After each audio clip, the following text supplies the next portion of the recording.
up at night, yeah. Make all the demons quiet, yeah. We were built to thrive, yeah. I think that we've all had enough. What keeps you up at night, yeah. Make all the demons quiet, yeah. We were built to thrive, yeah. I think that we've all had enough. Yeah, I think that we've all had enough. Sick of dealing with it. Today, I'm going to explain a German satirical comedy film called Look Who's Back.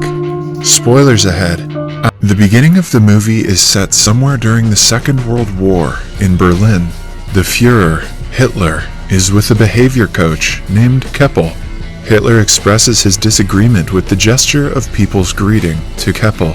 He complains that though the Nazi salute is out-fashioned, people need to at least raise their hands up to the wrist and show respect. Then, he narrates that he has done everything humanly possible to destroy the foundations of the enemy who desecrated their soil. He finds Germans' existence incomprehensible and finds it alarming that he is here, too. In the following scene, he wakes up on the ground, somewhere in a forest. Looking up to the sky, he sees that the enemy aircrafts are missing and guesses that they might have taken some rest. Suddenly, a ball comes bouncing towards him and stops just at his side. He raises himself and heads towards a building, past the bush. He is then approached by 3 young kids, who question him if he is okay. Hitler looks at them and thinks that they are the future of the nation. He then asks them the way to the street. In that instant, a reporter, Fabian Sawatsky, is filming the kids with his camera. Hitler is seen on the far side of the screen. He picks up his army cap and says to himself that he should go to the Führer bunker. Hitler gets to the street and is amazed by people riding monowheel bikes. He finds people capturing him on their cameras and expresses that though the rubble went, people have gone mad. Then, he feels a modern car by his hand and questions himself if he fell into a coma and missed the victory. He realizes that he is not aware of his situation entirely and alerts himself to collect more information. Then, he asks a man about the location of Chancellery, but the person instead asks him for a picture. He gets disturbed by the camera's flashes as people come near him and take photos in turns. Confused by the unusual events around him, he concludes that something went out of hand in this place. As Hitler walks away, he finds a woman speaking in German on her phone. He comes closer and asks her about the current date, but the woman is terrified and sprays his eyes. Hitler cries in pain as his eyes get reddish and his vision gets blurred. He stumbles and walks to a newspaper shop nearby. He gets shocked to see the date October 3rd, 2014 written on the paper and falls to the ground at once. Somewhere else, the boss of a TV station, Karner, praises Mr. Christoph Sensenbrink for his excellent job as the deputy's head. He proposes a higher solution, but instead announces another worker named Miss Katja Bellini as the managing director. Due to this, Christoph is shocked and dissatisfied. He comes to his office and vents his anger out at a struggling filmmaker named Fabian. Despite Fabian's best attempts to convince his boss, he gets fired and thrown out by the guards. Sometime later, Hitler wakes up at the news shop and asks the owner about the date. He confirms that it is in fact 2014. A confused Hitler questions if the shopkeeper has kidnapped him and suspects that this is all a trick play of the enemy's secret service. He threatens to kill the shopkeeper if he is working for the enemy, but the shopkeeper gives him a bar of chocolate instead. Hitler opens it after quite a struggle and sniffs it. He declares it to be industrially pressed grain and questions the shopkeeper if there is still a shortage of bread. The shopkeeper asks Hitler if they are filming a documentary somewhere nearby, mistaking him for an actor. The shopkeeper then says that he looks exactly like the Führer, to which Hitler replies that he is the Führer. After that, Hitler sees the Turkish newspaper and asks if the shopkeeper has Stürmer or Panzerbar. The shopkeeper says that he has more Turkish customers. Hitler is astonished at the presence of Turkish people in Berlin. He then starts collecting information from the newspaper.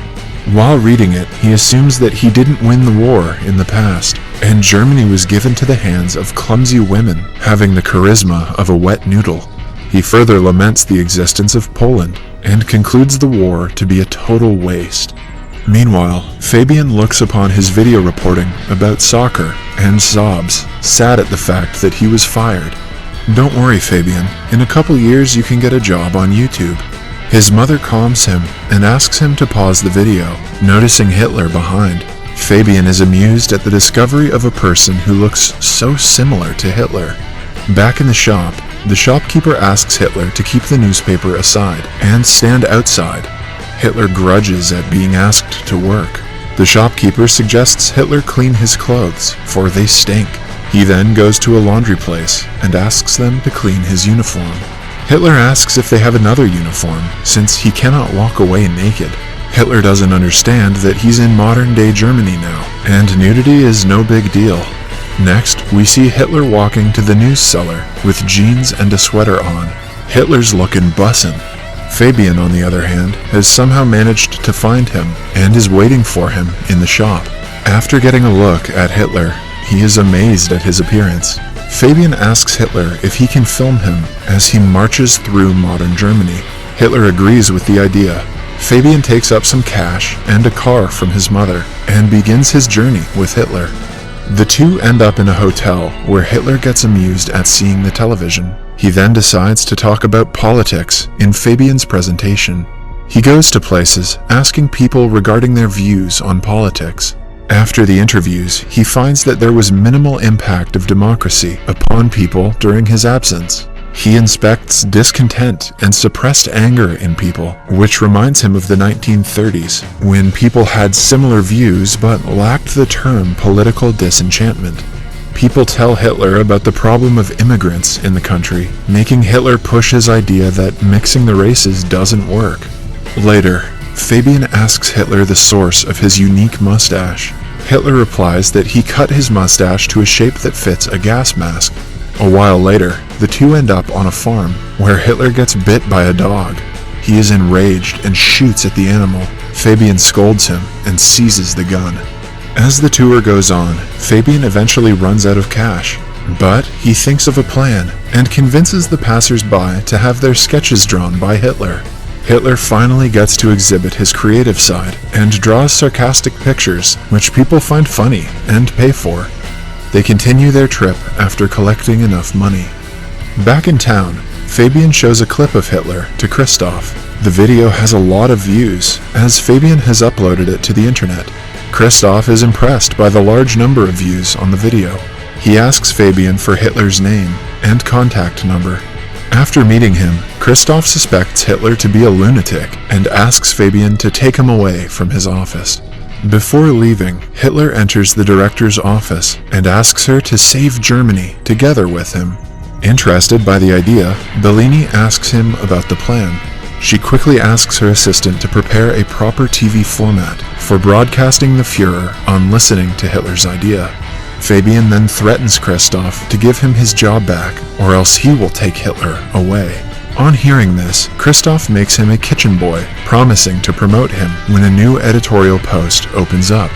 Kitchen boy is better than an internship, I guess. Sometime later, Hitler is given a table at the TV studio. Christoph calls Kromeyer to help Hitler with computer use. Hitler recalls the computers of his days and labels the invention to be one of the greatest. Kromeyer tries to sign up Hitler to email, but informs him that his name is already taken. Hitler grunts for others stealing his name, and tells her to use New Reich's chancellery, as he liked it. Christoph plans to put Hitler on a live comedy show called Whoa, Dude! He is still salty because Bellini got a promotion instead of him, and intends to create trouble for her. He intends to bring racism to the debate through sarcastic jokes on Jews, and throw out Hitler. The show starts, and Witzigmann, the host, calls for Hitler on the stage. The audience gossips about Hitler's appearance, but when Hitler gazes at the audience, the hall goes completely silent.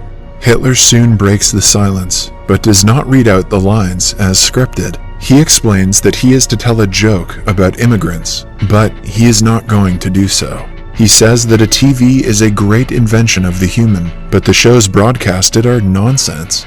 Clearly, Hitler hadn't seen Game of Thrones yet.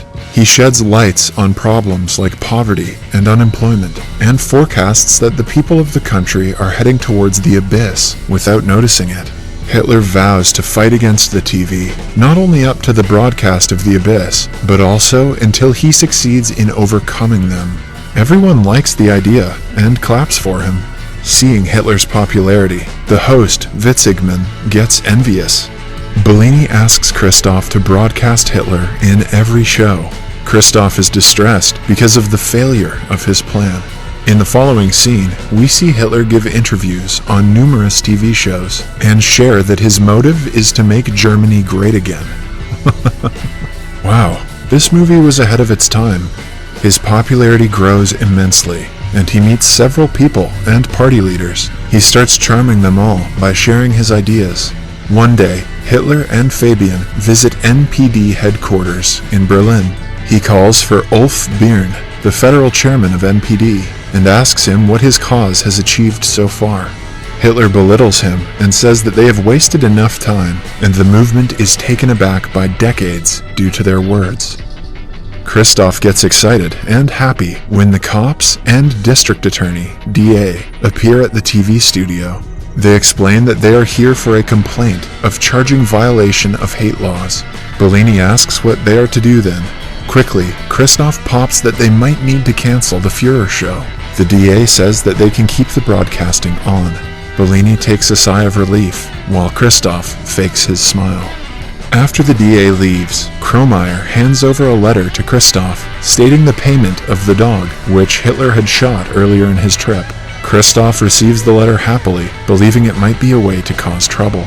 Next, Hitler is put on a TV program where he is asked direct questions about his different roles in the war. Hitler responds that he wants to reach out to people, but the interviewer tells him that all his deeds cannot be justified. He shows him the clip of him shooting the dog. The video disturbs the audience. Hitler is angered and threatens him that he would do the same to him. He further says that he will turn their studio into a parking lot for tanks. Christoph gets happier, seeing people's negative responses.